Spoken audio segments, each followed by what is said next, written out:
सोचिए एक ऐसा भारत जहां अंतरिक्ष सैटेलाइट में घूम नहीं रही बल्कि दुश्मनों पर भी नजर रखी हुई है, जहां आर्टिफिशियल इंटेलिजेंस सिर्फ मोबाइल में नहीं बल्कि अस्पताल, खेत और सेना तक पहुंच रहा है।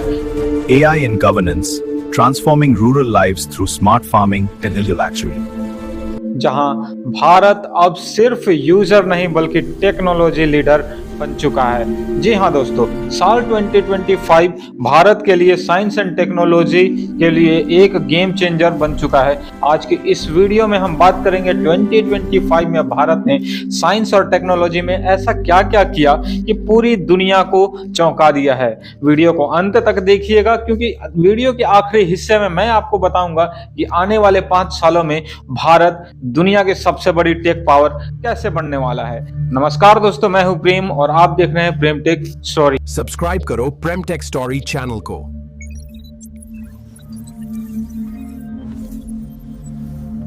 गगनयान मिशन 2025 वो साल है जहां भारत ने सिर्फ सैटेलाइट भेजने वाला देश नहीं बल्कि इंसानों को अंतरिक्ष में भेजने वाला देश बनने की दिशा में एक बहुत बड़ा कदम उठा चुका है। Human space flight trials, indigenous life support system, made in India space suits, यानी अब भारत नासा या रसिया पर निर्भर नहीं करेगा बल्कि खुद अपने अंतरिक्ष में इंसान को भेजने के लिए तैयार खड़ा होने वाला है।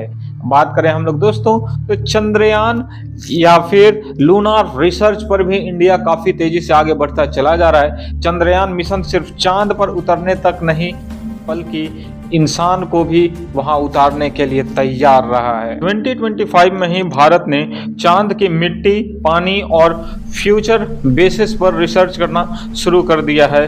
भारत ने चांद पर moon water analysis, lunar communication tech, moon base planning और सैटेलाइट एंड सर्विलांस पावर सब कुछ पर अपना ध्यान फोकस किया है। मतलब अब इंडिया वो देश बनना जा रहा है जो कि सबको चौंका के रख देगा। आज भारत के सैटेलाइट सिर्फ मौसम नहीं बताते हैं दोस्तों बल्कि ये हर उन हरकत पर नजर रखते हैं, चाहे बात करें हम लोग स्पाइस सैटेलाइट्स की या फिर बात करें हम लोग डिजास्टर मैनेजमेंट सिस्टम की या फिर हम लोग बात करें दोस्तों डिजास्टर वार्निंग सिस्टम की या फिर हम लोग बात करें दोस्तों बॉर्डर सर्विलांस की। तो सब तरफ भारत अपना नजर बनाए रखा है और धीरे धीरे इंडिया का साइंस और टेक्नोलॉजी इतना अपग्रेड कर रहा है खुद को कि दूसरे देश चौंक जा रहे हैं। अब बात आती है दोस्तों कि आखिर आर्टिफिशियल इंटेलिजेंस और डिजिटल इंडिया में भारत किस पोजीशन पर है। अगर हम लोग बात करें AI इन गवर्नेंस की तो 2025 में भारत ने AI को सिर्फ लग्जरी नहीं बल्कि बहुत ही अपग्रेड कर दिया है। AI बेस्ड ट्रैफिक सिस्टम आपको देखने को मिलेगा बहुत ही जल्दी और इसके जरिए ट्रैफिक सिस्टम इतना सुधर जाएगा जिसकी कल्पना किसी ने नहीं की होगी। बात करें अगर हम लोग क्राइम प्रेडिक्शन सिस्टम की तो इसमें भी भारत अपने आप को इतना ज्यादा अपग्रेड कर चुका है कि अब आसानी से किसी भी क्राइम को डिटेक्ट ही नहीं बल्कि उसको प्रेडिक्ट भी कर लिया जा रहा है। साथ ही प्रेडिक्ट कर लिया जा रहा है कि आज की आखिर इसको कितने समय में हम लोग सॉर्ट आउट कर सकते हैं। सिर्फ यहीं तक नहीं, Bharat AI powered court cases को ट्रैक करने का एक सिस्टम बना रहा है जिसमें कोर्ट में आसानी से सारे डिसीजन को लिए जा सकेंगे AI के हेल्प से। और सिर्फ यहीं तक नहीं, AI हेल्थ केयर में भी अपने आप को बूम करता नजर दिख रहा है। आज भारत में डॉक्टर से पहले AI आपकी बीमारी को पहचान ले रहे हैं। चाहे बात हो AI x-ray and MRI detection की तो ये भी बहुत अच्छे से बूम करता नजर आ रहा है। टेलीमेडिसिन इन विलेजेस ये भी बहुत अच्छे से काम करता नजर आ रहा है। मतलब अब ग्रामीण इलाकों में भी हर एक मेडिसिन आसानी से उपलब्ध होती नजर आएगी और साथ में AI मेंटल हेल्थ सपोर्ट भी देखने को मिलेगा। सिर्फ AI यहीं तक नहीं, एजुकेशन सिस्टम में भी बहुत तेजी से बदलाव करता नजर आ रहा है। अब पढ़ाई सबके लिए एक जैसी नहीं बल्कि हर बच्चे के लिए अलग अलग होगी। बच्चे की जो आवश्यकता होगी उसके अकॉर्डिंग उसकी पढ़ाई होगी। पर्सनलाइज्ड AI लर्निंग सिस्टम के जरिए बच्चे तेजी से अपने थिंकिंग स्किल्स को डेवलप करेंगे। टीचिंग स्किल्स को टीचर्स डेवलप करते नजर आएंगे और साथ में आपको दिखाई देंगे बहुत जल्द वर्चुअल टीचर्स, यानी कि AI इतना अपग्रेड हो जाएगा कि वो ऑफलाइन टीचर्स की कमी को महसूस नहीं होने देगा और एक वर्चुअल टीचर की तरह एआई काम करता नजर आएगा। रीजनल लैंग्वेजेस में टीचिंग करना आसान हो जाएगा। बच्चों की पढ़ाई अब रीजनल लैंग्वेज में आसान सी हो जाएगी। जिस टीचर को अगर रीजनल लैंग्वेज नहीं भी आता है तो एआई के जरिए वो उस रीजनल लैंग्वेज में किसी भी बच्चे को पढ़ा पाएगा आसानी से। अब बात आती है दोस्तों कि आखिर इंडिया 2025 में डिफेंस और मिलिट्री टेक्नोलॉजी में क्या क्या उपलब्धि हासिल किया है। तो सिर्फ बात अगर हम लोग कर रहे हैं कि मिसाइल और हाइपरसोनिक टेक में, तो 2025 में भारत ने यह साबित कर दिया कि अब भारत सिर्फ शांति की बात नहीं करता बल्कि ताकत भी रखता है। हाइपरसोनिक मिसाइल टेस्ट इंडिया में हो रहा है, साथ में हो रहा है लॉन्ग रेंज प्रिसीजन वेपन्स की तैयारी। इंडिजिनस डिफेंस सिस्टम भी बहुत अच्छे से डेवलप करता नजर आ रहा है। ड्रोन्स और रोबोटिक वॉरफेयर में अब आपको दिखाई देगा कि लड़ाई सिर्फ इंसान तक नहीं बल्कि अब लड़ाई मशीनें लड़ेंगी।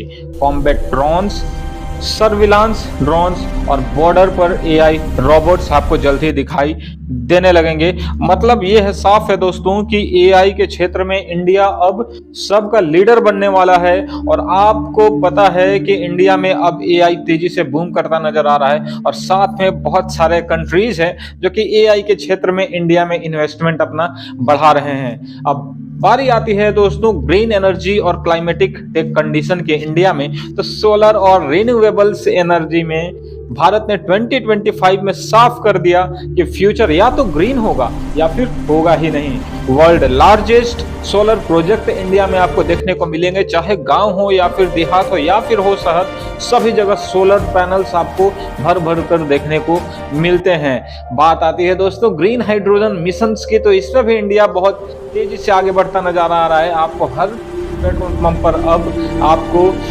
ग्रीन एनर्जी क्षेत्र का एक आपको सीएनजी स्टेशन आपको देखने को मिल रहा होगा। ईवी इंफ्रास्ट्रक्चर भी बूम कर रहा है। बहुत सारे व्हीकल्स, चाहे वो 2 व्हीलर हो, 3 व्हीलर हो या फिर हो 4 व्हीलर, वो भी अब धीरे धीरे सब ईवी में बनता जा रहा है। बात आती है क्लाइमेटिक मॉनिटरिंग टेक्नोलॉजी भी, तो इसमें भी इंडिया बहुत तेजी से बढ़ रहा है। अब प्राकृतिक आपदाएं अचानक नहीं आएंगी, आपको मिलता है early flood warning, cyclone prediction और साथ में आपको मिलता है क्लाइमेटिक सैटेलाइट्स की वर्किंग। मतलब अब इंडिया में एआई के जरिए, चाहे वो ईवी सेक्टर हो या फिर हो ग्रीन एनर्जी या फिर हो क्लाइमेटिक कंडीशन, हर क्षेत्र में इंडिया अपने आप को इतना बूम कर रहा है कि आने वाले समय में आपको बहुत सारी ऐसी चीजें देखने को मिलेंगी जिसमें इंडिया जिससे जूझ रहा होता है अब उसको आसानी से सॉर्ट आउट कर पाएगा। बात आती है बायोटेक्नोलॉजी और हेल्थ केयर इनोवेशन में, तो यहाँ भी इंडिया पीछे नहीं रहा।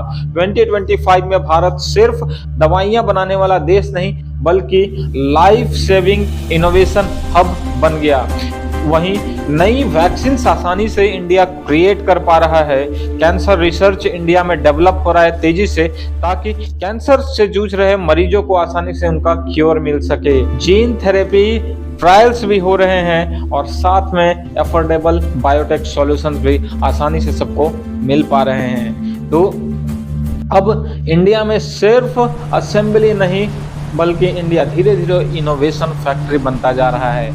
चाहे वो सेमीकंडक्टर मिशन, चिप मैन्युफैक्चरिंग हो, यहाँ पर इंडिया सारे सेमीकंडक्टर चिप्स को आसानी से चीप रेट पर मैन्युफैक्चर करना शुरू कर चुका है। स्मार्टफोन्स और इलेक्ट्रॉनिक प्रोडक्शन भी इंडिया में तेजी से होता जा रहा है और इंडिया में आपको पता होगा कि आईफोन भी बनना शुरू हो गया है। इसी तरीके से धीरे धीरे सारी कंपनियां इंडिया में इन्वेस्टमेंट अपना बढ़ाएंगी और आपको सारे मेड इन इंडिया मोबाइल्स अच्छे अच्छे आपको देखने को जल्द ही मिलेंगे। और सिर्फ यही नहीं, इंडिया में रोबोटिक्स और ऑटोमेशन भी काफी तेजी से बढ़ता दिख रहा है। अगर दोस्तों यही रफ्तार रही तो 2030 तक भारत स्पेस सुपर पावर बन जाएगा, एआई का लीडर बन जाएगा और ग्रीन एनर्जी का चैंपियन भी कहलाएगा और डिफेंस जायंट भी इंडिया आसानी से बन जाएगा।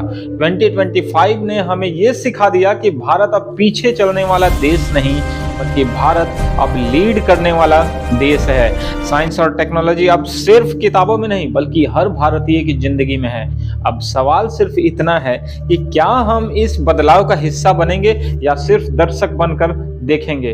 अगर आपको लगता है कि भारत का फ्यूचर ब्राइट है तो इस वीडियो को लाइक कीजिएगा, चैनल को सब्सक्राइब कीजिएगा और कमेंट में लिखिएगा प्राउड टू बी इंडियन।